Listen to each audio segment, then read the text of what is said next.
What? No, I don't want to see your POG collection.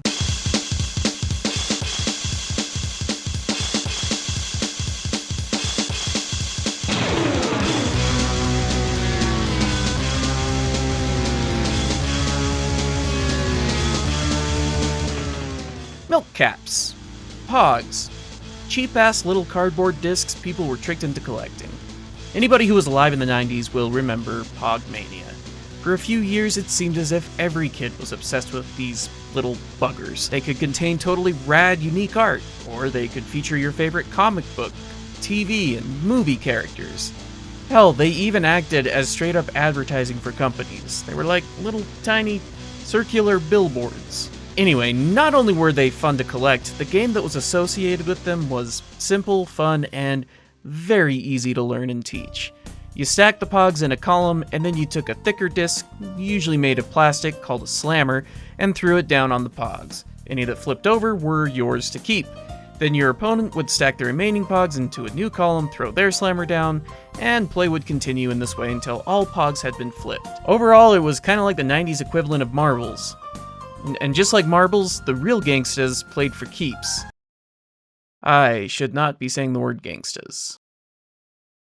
My older brother had a really impressive collection, which he kept safe in his Saturn V rocket POG container. You know, the one that he got from Hardee's. I basically got the swill he didn't want. POGs became so ubiquitous, so utterly alluring to the pre-adolescent mind, kids struggled to focus on their schooling as they daydreamed about maybe one day winning the ultimate POG.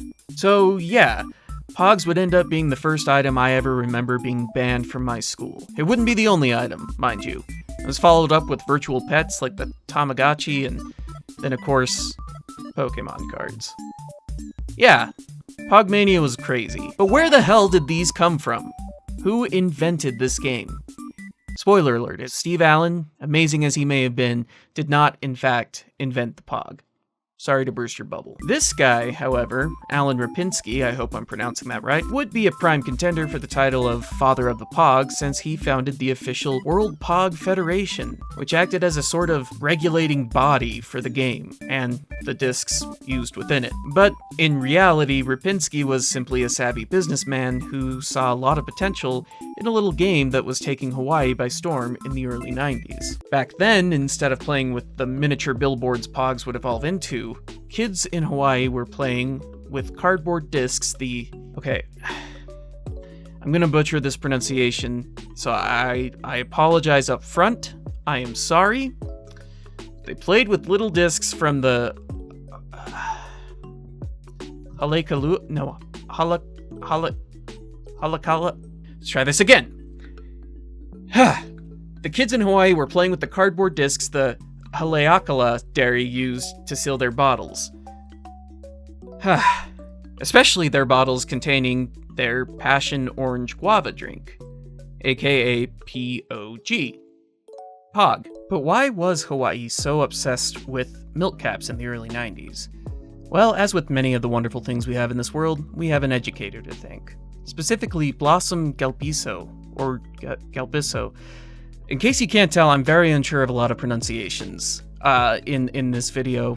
Just as an aside, I've always said Hawaii, but I've been led to believe that the correct pronunciation is Hawaii, or Hawaii, and maybe even Hawaii. So look, I'm sorry if I'm mispronouncing it. We're going to stick with Hawaii, and we're just going to move on. We're going to stick with Blossom Galbiso. Anyways, Blossom Galbiso used to play a game called Milk Caps in her youth.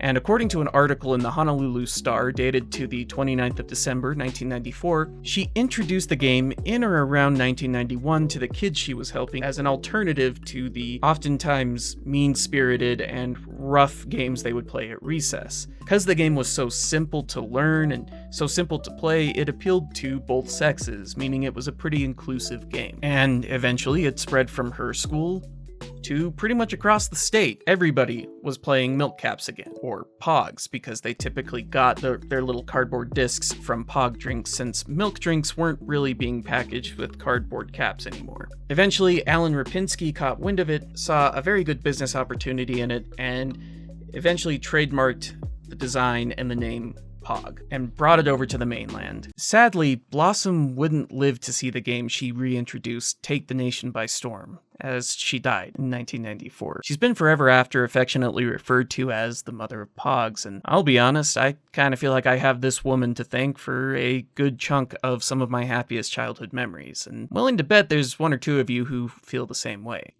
But like, she didn't invent the game of milk caps or Pogs. It was something she played in her youth, which would have been in the 50s and 60s. So I mean, where'd it come from before that?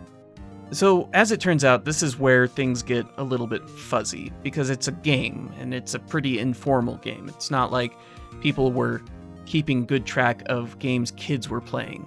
There is evidence that the game of milk caps was being played by plantation workers and workers in dairies as far back as the 20s and 30s, which would have eventually trickled down to kids. Which makes sense. I mean, it was easy to play, would have been easy to get your hands on the materials that you needed, since it's basically just saving little cardboard caps. By the 50s, a lot of the dairy companies had stopped using cardboard caps to bottle their dairy products. It died out a little bit in the 50s and 60s, but then in the 70s, the Haleakala dairy introduced their new passion orange guava drink, Pog, and as a throwback, they bottled it with milk caps. So it made a little bit of a resurgence in the 70s, died off again, and then Blossom reintroduced it to kids in the 90s. Alan Rapinski grabbed it, and the rest is history. So there you go. There's our answer. That's where milk caps came from. Except you're probably looking at how much time is left in this video and recognizing that this is a fake out because we can actually go further back. Possibly. Now we're getting into the area of conjecture, but it makes sense. Milk caps is very similar to a game that has been popular in Japan since the 17th century called Menko, which is played with cardboard cards that you throw down and try to flip.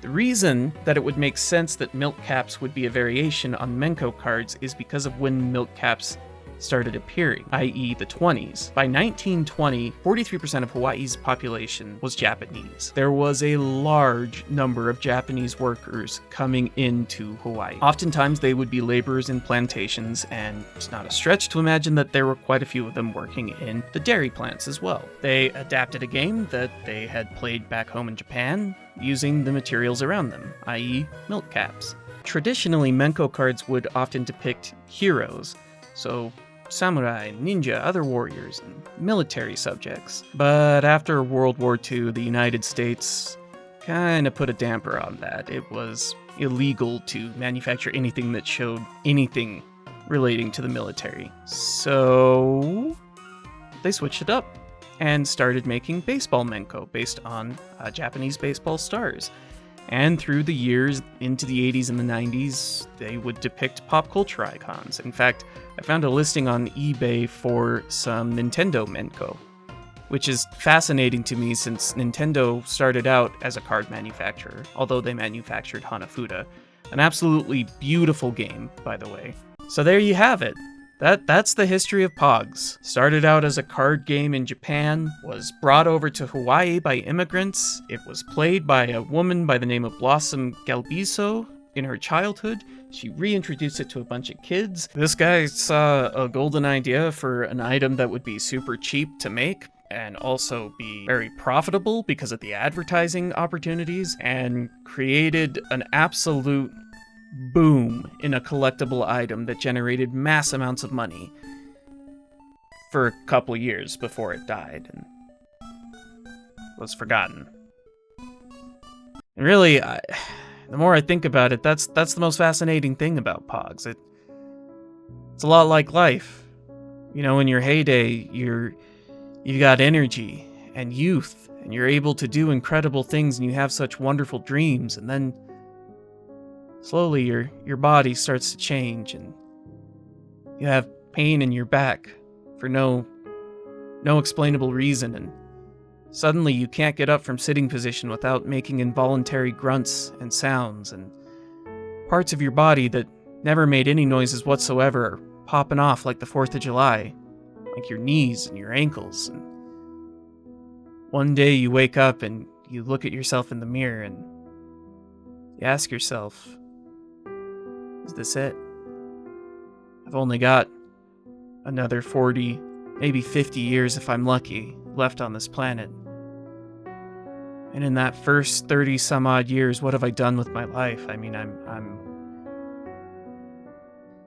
making YouTube videos about crap I liked as a kid that have really weird existential tangents that are frankly making everybody feel uncomfortable. And after 40 or 50 years, I'll be dead.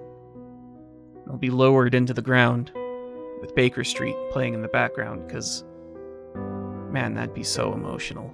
So cool. Death is a weariless hunter, and it never fails to trap its quarry. One day, we all shall fall. Anyway, smash that like button and hit subscribe, and let me know in the comments what was your favorite slammer! Also, did you have any of those badass pods that look like saw blades? Sick, dude! What crazy 90s trend should I cover next?